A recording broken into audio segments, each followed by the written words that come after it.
So we have Jess Thompson joining us. Thank you for coming to speak to us and sharing your heart and sharing what you carry and what you stand for within the church as well. And we're looking forward to hearing some good news stories from you. So can you just tell us who you are, what your role is, and what you kind of do day to day? Okay, so hi, I'm Jess, and I work part-time for New Wine, which is a network of churches that are kind of all over the UK and normally culminate in a 2-week event in the summer called United, but unfortunately due to current circumstances that won't be happening this year. But doesn't mean the church, the network is still alive and growing, and it's really exciting to be a part of it. My role is the head of Accessible Church Ministry, which means that I kind of look after all the stuff that goes on at United in terms of children and adults with additional needs and supporting their families and carers, but also to kind of be encouraging churches and doing training for churches and just kind of being on hand to support churches to make their church services and what they offer and just kind of their whole kind of ethos more accessible for people with additional needs, whether that's a physical need, a learning need, or a mental health need, or something not yet diagnosed.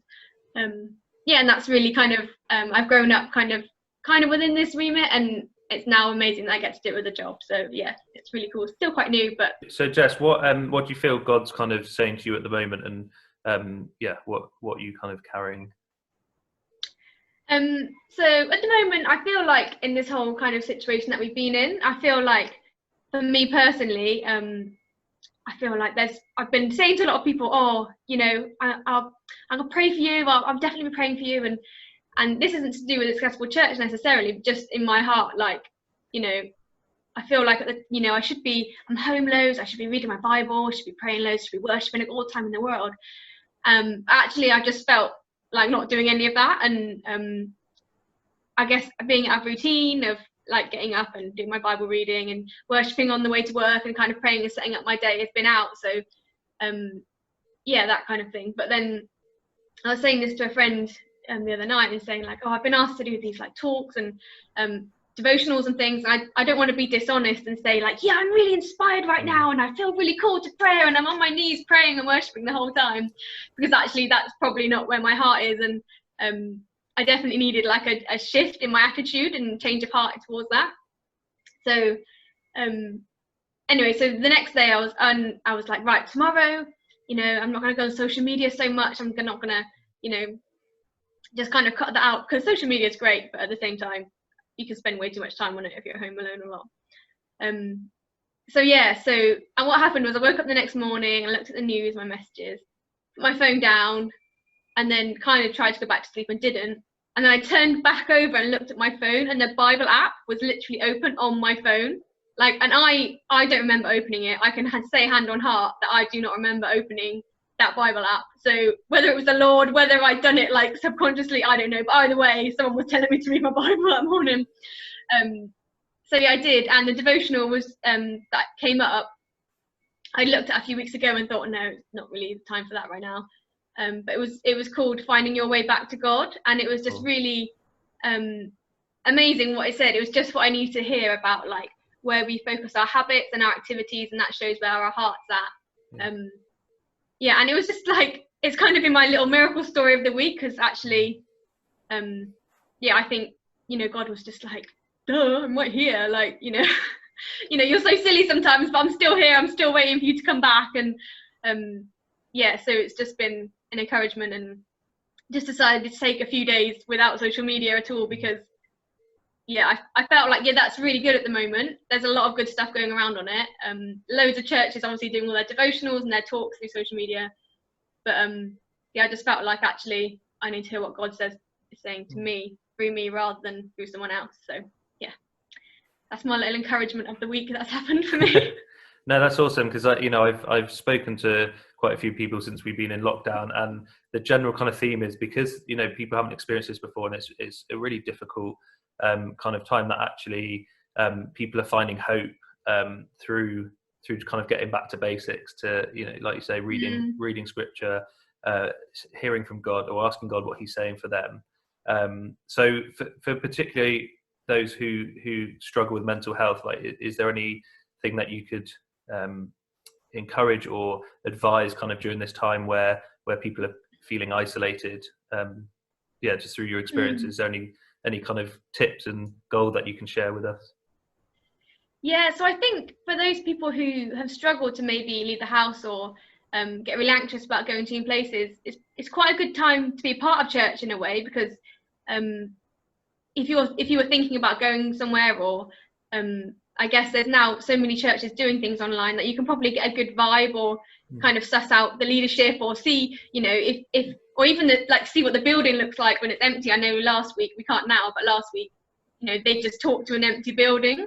And I guess if you were someone who wasn't sure what the building looked like, and that kind of made you a bit nervous to go somewhere new, that kind of thing. And just like I said, there's a lot of stuff out there at the moment, and I guess if you can find something to tune into, to watch, or to listen to, that's going to be really helpful. Do you have any kind of non-confidential stories that you can share through I don't know, maybe where you've seen a church who were really inclusive of a particular person, and then how they kind of grew in faith? Maybe I was with a guy who is in his 20s, and is quite got quite complex health needs, and he is a great guy, really fun. And anyway, we were kind of just listening to the talk, and the talk in the main kind of session was all about healing. And he said, although he's doing healing for necks, that was it. And I said, oh, you got a bad neck? And he was like, no, but I've got a bad back. So I was like, oh, okay, well, should we do what they're doing, put your hand on you, and I'll say the words that the guy's saying. And so we prayed for his healing for his back, and he was like, oh yeah, that's really good, yeah, it feels so much better now. And then for the rest of the day, we're saying how much better his back felt. And his mum came in the next morning, and she was like, oh, it's so great this morning, he said his back didn't hurt. And I was like, great. Amazing. But that was kind of it was amazing that his back was better. But actually, the thing for me that was the most powerful bit was after we'd prayed for his back and he said it felt better, I said, is there anything else I can pray for? Thinking you've got so many different health needs going on, and so much in your life is restricted because of what's going on kind of medically and physically for you.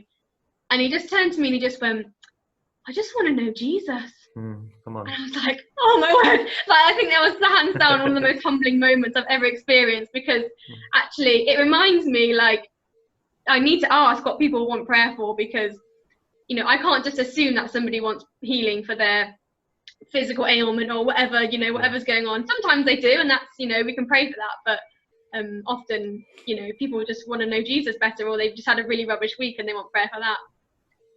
So yeah, for me, that was amazing. And we just prayed that he'd know Jesus, and we had some really good chats. And yeah, I think that was just one of my favorite stories, and I love telling it because it reminds me as much as encouraging other people. So. Yeah. And that's so cool, because that came out of him feeling included, and you being inclusive of him, and yeah, it like you say, he then met Jesus, and his I'm sure his life was changed in many ways, as well as receiving healing. But again, because you were inclusive, he was able to receive in that way, which is amazing and encouraging for us as again, kind of when we're looking at those who are on the fringes of church. How can we be more inclusive and open our arms as family to those outside of the church. So kind of then leading on to my last question is, so how can we access resources for inclusive church? How can we access resources to help us to be better equipped at reaching those on fringes and those with disabilities or mental health issues? Can you share some information on that? Yeah.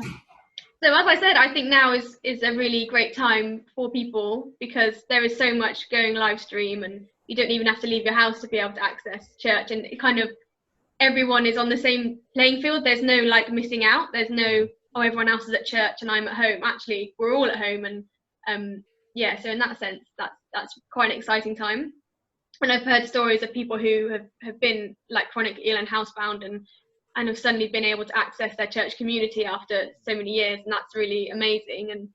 And yeah, I hope that we kind of continue in that when this all ends. But I think, that's clearly one amazing piece of gold that God's drawing out of all of this, is accessibility of church.